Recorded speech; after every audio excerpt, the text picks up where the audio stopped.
Hey all, it's Dinosa, and I was asked to do something real quick, but some positive news. You may have noticed I finished my motorcycle safety training for getting my license, and I'll be taking my test for my motorcycle license sometime after Christmas. So then hopefully I'll pick up a bike, probably honestly a Ninja 250, because that's what I can afford. But yeah, so it's made a lot of progress. Everything's going cool. But there was asked to talk about this one movie named Project X, and I gotta tell y'all, this is like one of the most badass movies.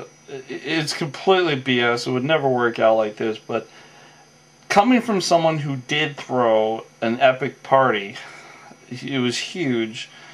And I won't say where, and I did it, and I went through some serious pain doing that.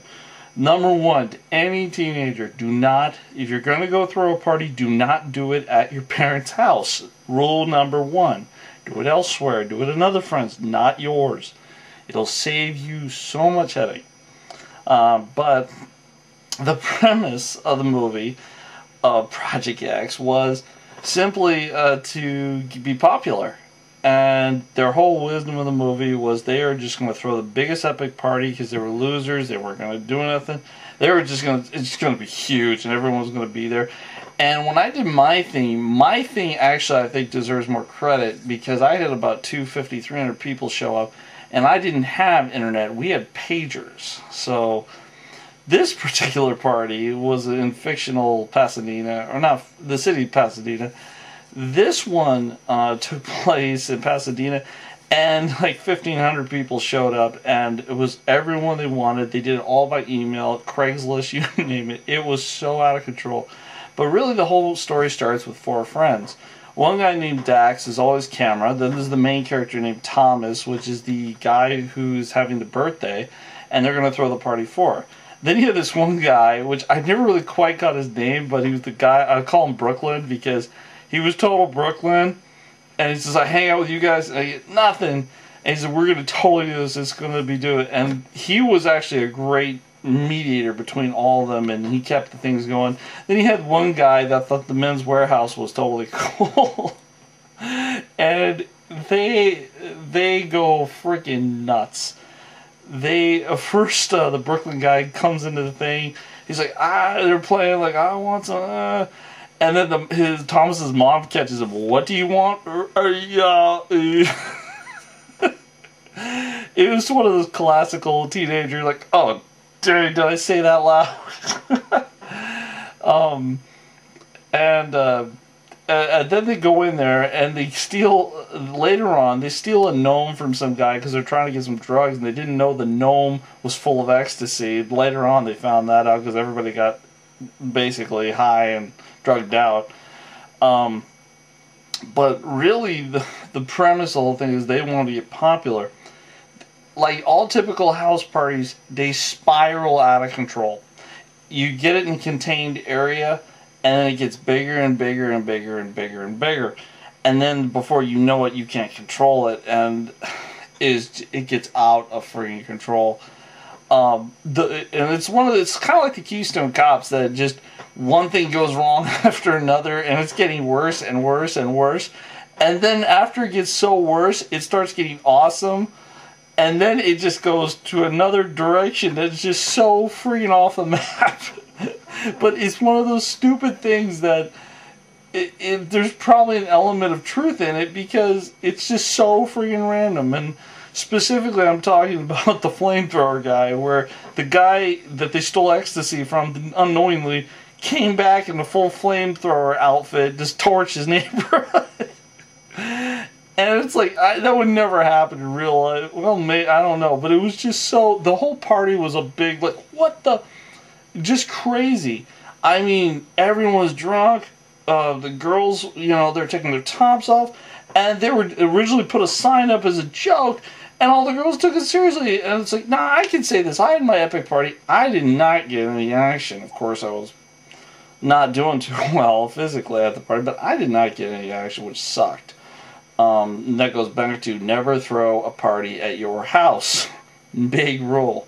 If if I ever have kids, you ain't pulling that on me. I've done that.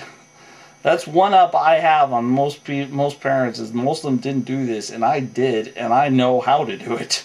It's harder now than it was back when I did it, but it's still possible. But anyway, this thing party, everyone is like just going crazy.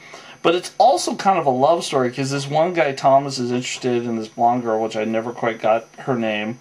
And she goes crazy in there. And I really think she kind of cheats with the Mervyn's dude, because during the whole party, Thomas hooks up with some girl with dark hair. But then he like has to bail because the party's so out of control, totally leaves her hanging. And she's like, that asshole. And he goes on his roof and there's like thousands of people around. Overall, if you just want a mindless, fun movie and you don't want to think about it and you just want to freaking have fun, it's an excellent pick. I almost regret I didn't see it in the theaters. I heard everyone talking about it when it came to the theaters, but I didn't see it, and I never did. Honestly, I'm so behind. I still got to see Tron. I still got to see Expendables. I still have to see Batman Rises. Well, I'm sorry, Dark Knight Rises. Well, you know, they almost released everything in that movie on YouTube already, so I really don't even see it. I'll wait for the TBS rebroadcast or something. Skyfall I haven't seen. I am so behind in movies, honestly. I think the last movie I saw was not Proud, what's the one, the Chad Tatum movie, Magic Mike. Yeah, that was the last one I saw, that's pretty sad. But this movie just like, it just puts everyone, the whole film is just craziness, fun. Don't think of it as serious. None of it is serious. It is just people going nuts, people going partying, people just so out of control. Like, the cops even show up and all the people, they took a scene from, I guess, Hangover 2, where, like, F the police, and they start throwing bottles at the cars. And it's not one person doing it, it's like 50 doing it. Where did they get this endless supply of alcohol? But it was nuts. It was just absolutely nuts. Someone stole a horse. But at the end of the movie, after all said and done, the neighborhood's torched. Everyone is just wiped out from the party. Everyone's like, that's an epic party. It was an epic party. Oh, and I will say that one of the neighbors punched a 12-year-old kid that was the security guy, but the security guy was like the worst security ever guy because he got let the neighborhood get all screwed up. But that's a side story. It's like kind of boring, but they get their revenge at the end where they tackle the guy and just beat the crap. Oh, and there was this other old guy who showed up at the party, and he's like, yeah, I'm here to party, and they're like, ew, you're old. And then he's like, what, I'm not going to snitch on you guys. And then later on the film, they're talking to neighbors in the town, and he's there with his wife going, I don't know what happened. He was at the party. Hypocrite. Let's see. It was just amazing. But the end of those shows, it's kind of a love story. It goes back to that, where there's this blonde girl that Thomas was in love with, or really liked. And she was mad because she heard that he hooked up with the other girl, but he really didn't. Well, say this, he was interrupted because the party got totally under control, but then he came back later and he apologized and said, I really like you, I'm so screwed, I'm going to jail, and but I really, really like you and I want to be with you, and which was really cool of him. And at the end, he got the girl that he really wanted all the time. And what was interesting about that is he really didn't want to be cool. He just wanted her, which was really neat. And it was his Brooklyn friend that said, we're going to go out with a bang, and we're going to make sure we're going to be legends on that. And it was his Brooklyn friend who wanted it. I forget his name, too. So, so then later on, he kind of explains what happened to him. Thomas gets arrested on 6 charges, convicted, but his class also votes him to most likely to succeed. How true. How true. And I can testify to this, that I've seen people that were just complete jerks in my family and other families, and turned out to be quite successful. Their biggest problem is sometimes they can't keep their mouth shut. That's it. But otherwise, they're quite successful. Especially with sales, it's. I've heard the best salespeople are salespeople that are just complete jerks. They don't know how, they know how to get what they want. It's amazing. I don't know. Let's see, the other thing, which cool. Oh, it talks to the Brooklyn guy. They hired some high-priced lawyer, totally got him dropped, but then he has 3 paternity cases against him because of the party. Yes, that was pretty badass. And then the Marin's warehouse guy, they labeled him as a special needs kid, so he could not get the trial, but he had to ride the short bus to school.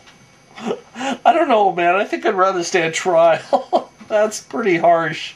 But, you know, he was a legend. All 3 of them were legends at the school now, of what they did. And the 4th guy, Dax, he was the cameraman of the whole thing, but he's being investigated why his parents are missing.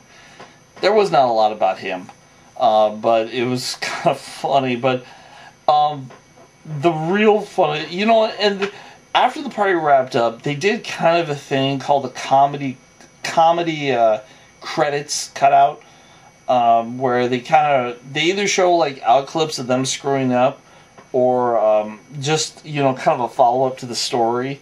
On that, after everything was all over with, it just kind of follows like all the news reports and everything to fill in the backstory of what happened.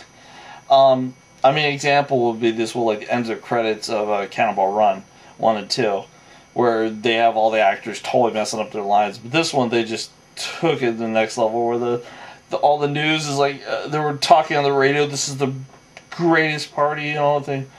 And everything, and then the guy, the Brooklyn guy, is like there with his crunk cup, leather jacket, and he's like, you know, he's like, yeah, I'm the one who set the party up. When he actually is, but it was Thomas's place.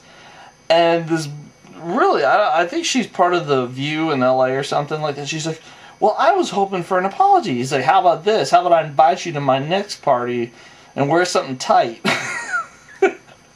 That was, wow. I'd love to see that on national TV. That would have been so awesome. The funny thing is I could relate to everyone. I know people, myself included, in a couple of those characters, but I know people a lot like all those characters. And the really cool thing is that even the Brooklyn guy, he was like, at the very end, when they drove his dad's Mercedes at the pool, he's like, Thomas, I can't do this, man. I'm out of options here. And he's leveling with him, but just the stuff's hitting the fan. He didn't know what to do at this point. But it's also a good sign of a great party, and you will take wrath about this.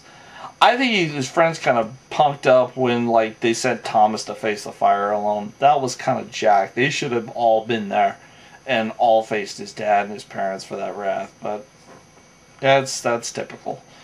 The most F thing is in the beginning of the movie when the parents were saying Thomas was a loser. Yeah, their own son. It was like, Thomas is a loser. This is some spoilers here. And, you know, this is like jacked to hear your parents say that. He's a loser. He's not going to do this. And next thing you know, he throws a party of 1,500 people, and his dad at the end's like, you're still screwed, but I'm freaking proud of you. It's one of those dad-son conversations that, you know what? I'm going to high-five you and call you the man, but I got to whoop your ass in front of your mom. Which most sons would understand that and take that whooping. But anyway, this is Dinosa. If you have not seen Project X, I kind of jumped around a little bit. It doesn't matter. It's a good film. It's just, if you want to be fun, you want to just watch parties, it's just mindless fun. And it's a really lot of fun. You ought to go check it out. Anyways, Dinosa, and go see Project X.